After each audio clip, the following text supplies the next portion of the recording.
So we have to understand that this is a fragile ecosystem. While rescue operations will continue, the question is, why do such devastating incidents happen? And to explain to us is Shreya from the newsroom. Let's go straight across to my colleague Shreya. Absolutely, Anjali. That's a very important question one needs to ask. What indeed causes such landslide and what caused this very particular Uttarakhand landslide that we're looking at? Scenario number one. Intense rainfall causes landslides in such hilly terrains. Again, scenario number two. Melting glaciers, which is indeed a very important problem in the Himalayan region that we are speaking of, results in loose rock and soil.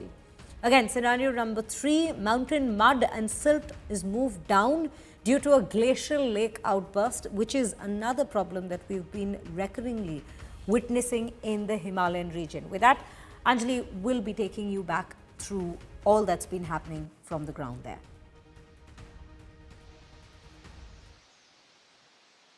Thank you, Shreya. So, as we know, this is a sensitive ecosystem and there are multiple scenarios as Shreya showed.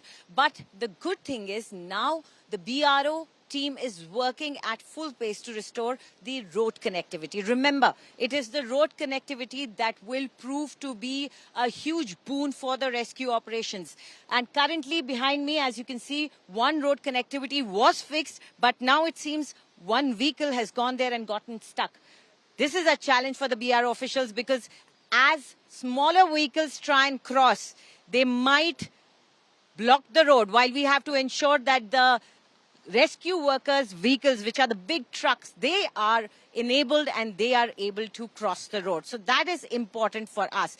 What we need to understand is this system of creating roads from the wet mud is extremely complicated. They are cutting the mountain, bringing down fresh mud, rocks, silt, and that could lead to uprooting of trees, fall or a fresh landslide, falling of rocks, and the team is doing at a great peril.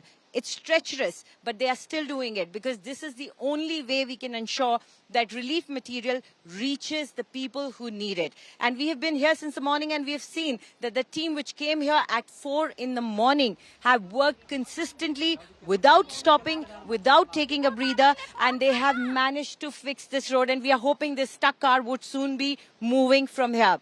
Joining me now is Ashutosh Mishra, my colleague, who's at the second link, which is broken. He's almost there. We are at the first link, which was patched, and there was a moment when we crossed each other when India today became the first team to cross this link. Ashutosh, where are you? Can you show us what's happening and tell us how is that fixing of the second link happening? Well, Anjali, India today was also the first team to reach at the dead end. Finally, the dead end is over. We are now moving towards the another stretch. And I'm told by the BRO officials by later, first half or maybe second half, by end of the second half, they'll be able to restore the second stretch. Once it is restored, they have already advance the heavy machineries, and those heavy machineries are bringing the material for the valley bridge. So once it is restored, the special engineers from the army are also on the way. So more likely by tomorrow, first half or second half, because it will take around 6 to 8 hours, they'll be able to restore a valley bridge. Once the valley bridge is stored, the idea is to reach at least 3 to 4 kilometers closer to Harshal or Dharali. Once you mobilize, then perhaps the place Lichi or somewhere near Harshal or Dharali, they'll be able to set up a base camp. Once you set up a base camp and operationalize it, that will be eventually one of the, the best thing could happen potentially as we see the difficulties in this and the scale of devastation. So clearly that will be way more helpful. They'll be able to mobilize more human resources. Subsequent to that, machineries that will be required for the multiple phases of this operation. Because we have seen the first operation has been the evacuation. Second will be, of course, the rescue. Rescue is still underway. And the third stage will be the search operations. And fourth will be the relief operation. For those, all that require is the multiple phases would require machinery, human power, human efforts along with the mechanical efforts. And to mobilize the mechanical efforts, the restoring connectivity is very essential. So they've restored first stage, they are restoring the second stage. As we speak, there are also attempts being done in Harshal and Dharali to restore the electricity and of course the communication channels.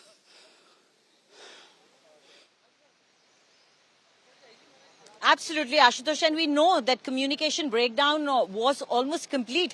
And when we had spoken to the Army PRO, they had said that it was the satellite phones of the Army that were proving to be beneficial at this moment, because there was absolutely no way to speak to the people there, or for that matter, even any rescue worker could not reach there. But Ashutosh, you went with the teams yesterday. That bridge that we are talking about, the Belly Bridge that the BRO will make, and for our viewers, the Belly Bridge is a metal bridge that they make at the last moment at very short duration of time. How important is that, and how will it prove beneficial for the rescue teams to reach ground zero, the right point? Well, until unless you restore that valley bridge, because it was a concrete bridge, clearly it will be next to impossible to reach. For example, if I imagine this road is actually a river point, from this scale to another scale, there was a valley bridge. There was a concrete structure bridge with the capacity of hundreds of these tons. Now, just beyond these points, there's a waterfall, there is a valley, and there's a river. So clearly, there is no other alternative that will make you accessible from this point to another. The only way is to restore the valley bridge. Now, the concrete bridge will take at least 6 to 7 months. However, the Army engineers are capable to make such kind of bridges to enable the vehicular movements, or at least the light vehicular movements, in few hours. So it may take maximum, if you assume, is around 24 hours. So that's exactly why the Army engineers have been called in. The material have been already mobilized. Stretch has been completed. The moment they open, they are able to open another stretch. We will see another 24 hours, heavy mobilization, heavy machinery moving towards Gangwani, and from Gangwani to further Lichi towards Harshal and Dharali. Absolutely. Thank you, Ashutosh, for all those details. So as we were talking, that boulder, I will just quickly show you, we have just 10 seconds. That boulder fell down from up there. So this is a sensitive area. We have to appreciate that, and we have to respect nature. Although we are trying to restore this link, but we have to remember nature could have its own plans, so we can only hope and pray for best.